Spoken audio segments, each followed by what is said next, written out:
Welcome to the Jeff Fitzgerald Football Show, brought to you by Barry Collins and CFM Enterprises. Well, Coach, let's take a look back last week at that big win against Natchitoches. And not only did you put up over 500 yards of total offense, the week before was your highest offensive output too in the win against Ruston. Your team seems to really be gelling offensively and defensively, but overall, talk about the offensive output.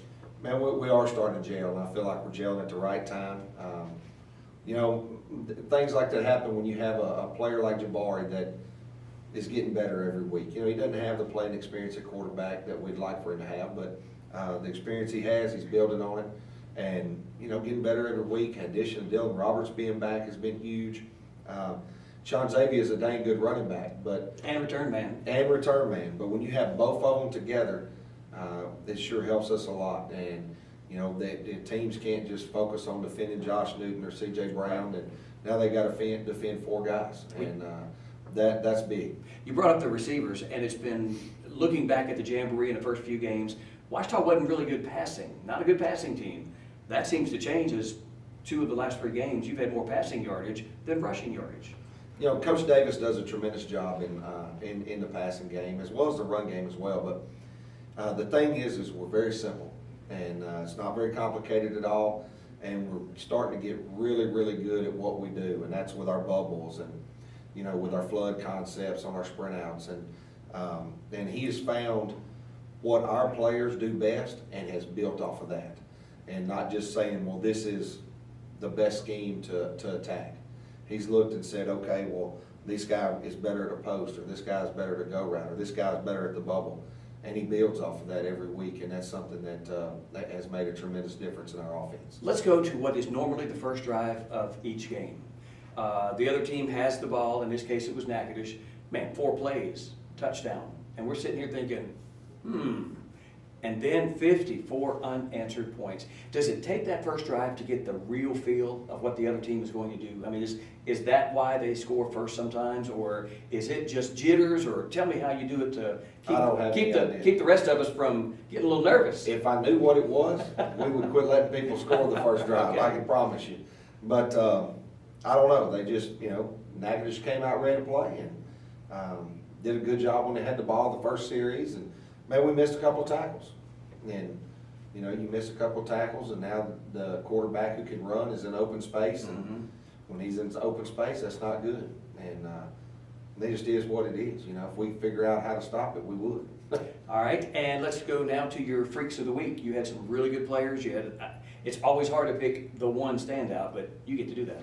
Dylan Roberts had his best game of the year, and he was Freak of the Week. Gave all his credit to his offensive line, of course, as any running back would do. But that was the first thing he said, is thanking his guys for the blocking and everything that they did up front. And then defensively, Carl Glass, a little sophomore, playing linebacker at 17 tackles. Obviously his career high in a varsity football game. In his first start, and at the end of the Ruston game, he made every tackle on the last 2 series. And he makes almost every tackle on special teams. And so we kind of looked at each other every week and like, man, we got to get this dude on the field, but where does he fit in? And Coach Yanez has done a really good job of coaching him up and making sure, getting him to understand what we're trying to do. And it's been a learning process for him. It's not something that, that he can just jump right in the mix, because he's still got to know what to do. Right. And he's going in the right direction now and making plays within the scheme. And he's a good little player. All right, well, we got a big game tonight. We'll talk about that in just a minute. You are tuned into the Jeff Fitzgerald Football Show, brought to you by 3B Equipment. Hello, I'm Ross Downs of the Downs Law Firm. We're a personal injury law firm that handles cases involving 18-wheeler crashes, automobile wrecks, pedestrian accidents, as well as slip, trip, and fall. We practice in 3 different states, the states of Louisiana, Arkansas, and Mississippi. Our legal team has approximately 50 years of combined legal experience handling these types of cases, and we've had many settlements and verdicts that have exceeded over $1 million on a repeated basis. What separates the Downs Law Firm from other personal injury type law firms is the personal care and attention that we give to each case. We're with our clients every step of the way. We advise them through issues surrounding the liability issues of a wreck or a personal injury. We also help and handle issues involving any medical questions or medical treatment that the client may need, and we try to assist them with making good decisions on what they need to do to try to get better and over their injuries on a timely and quick basis. We would invite you to contact us if you've been involved in any type of personal injury or suffered from an accident. Our legal team is here, we're available, and we'd like to visit with you. Please give us a call if we can be of further assistance. Thank you very much. Welcome back to the Jeff Fitzgerald Football Show, brought to you by Ross Downs. Coach, it's a big game tonight, and the way the media and the way that the other folks blow this game up, it's like the only game in the state tonight. It is a big game. But first of all, let's talk about what moved it to tonight, Thursday, versus tomorrow night. Man, we just wanted to have the best opportunity for the fans, best opportunity for the players to be successful. If you've got an option to play in rain and 45 degrees or clear skies and 65 degrees, I mean, why not choose clear skies and 65 degrees? Everybody's happier in that situation. Coaches are happier, more comfortable. Players are happier, more comfortable. Obviously, the fans sitting in the bleachers watching are happier, more comfortable. And we probably have more people tune in to the radio. Yeah, I'm about to say you're hurting us, Coach. You're hurting us. On a rainy 45, but still, just, you know, if you got that option, why not move it? All right, let's start, and it's hard to begin where to talk about West Monroe. They're 8-0. They've got huge victories against select schools, non-select schools, and I know I've heard Coach Arledge talking about can't compare to Ouachita and biggest game of the year and all that. Push all that aside. What is real? These boys are 8-0. They've beaten some really good teams. Let's talk about tonight. The truth is, they're amazing. It's the biggest game in the state of Louisiana every year. Bottom line, it is. You cannot deny that. There will be more people in attendance at this game than there will be anybody else's games everywhere across the state. And I mean, more people are going to be tuned in to this game than anywhere else across the state. So, hey, embrace it. It's a big atmosphere. It's a big game.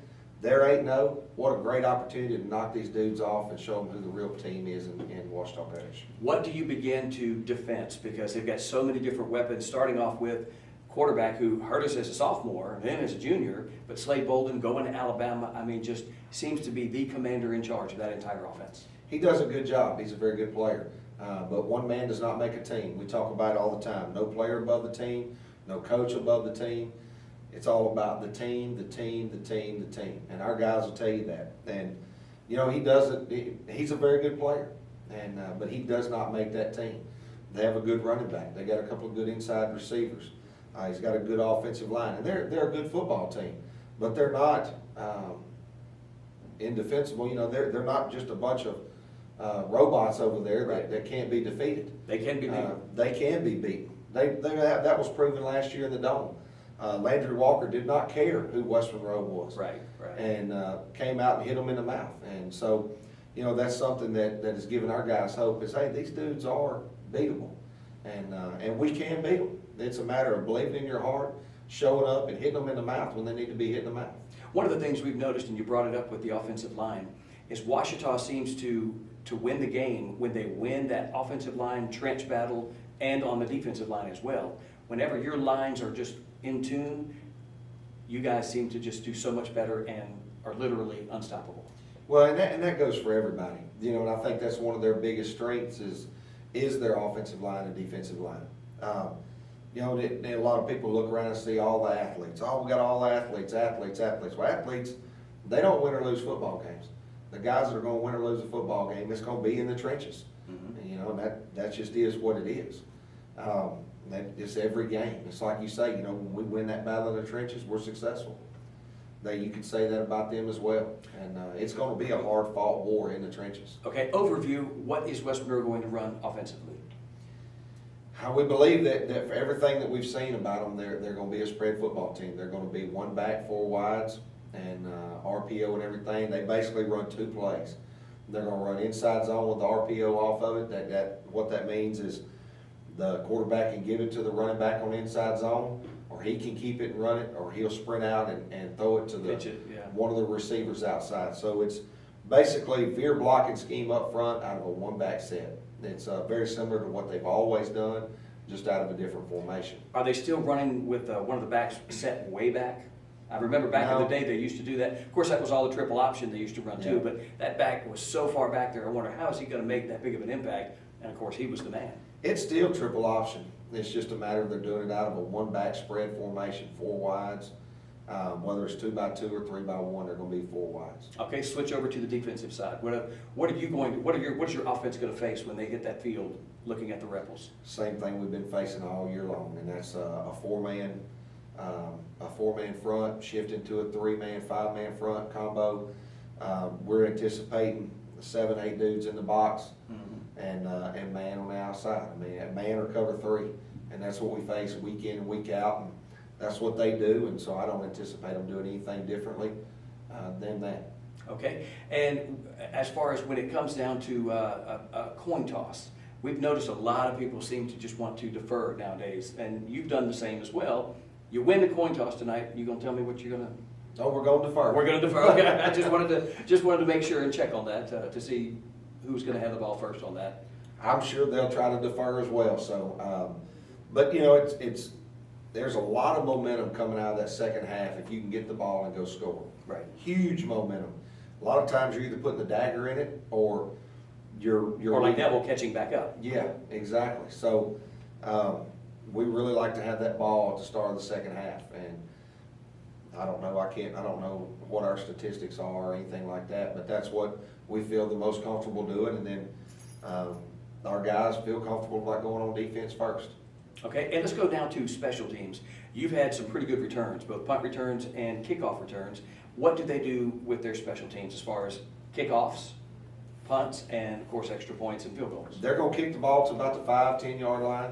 So you do have a return So option. we do have a return option.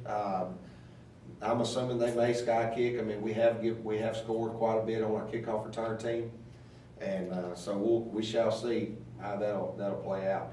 And then punt wise, obviously we know that they always have a good kicker, good punter, and they do a great job of punting and covering the field. And then their return teams are very good. They're very potent. I believe their kickoff return they've scored several times throughout the course of the year as well. So it ought to be a good battle in the special teams. And then, you know, in the past we've given up some punt returns to them, but you know, they've got some good punt returners back there. But we'll see how it goes. Our guys have kind of taken that personal this week. Last question, and I promise not to jinx anybody, but we were talking about how good Kuchel has been doing with the extra points. Man, he was 12 for 12 and all of that. And then last week, you know, he got a little piece of the turf while he was kicking and all that. So missed a couple of them there, but how's he feeling overall with field goals and with extra points? I mean, he's kicking with confidence right now.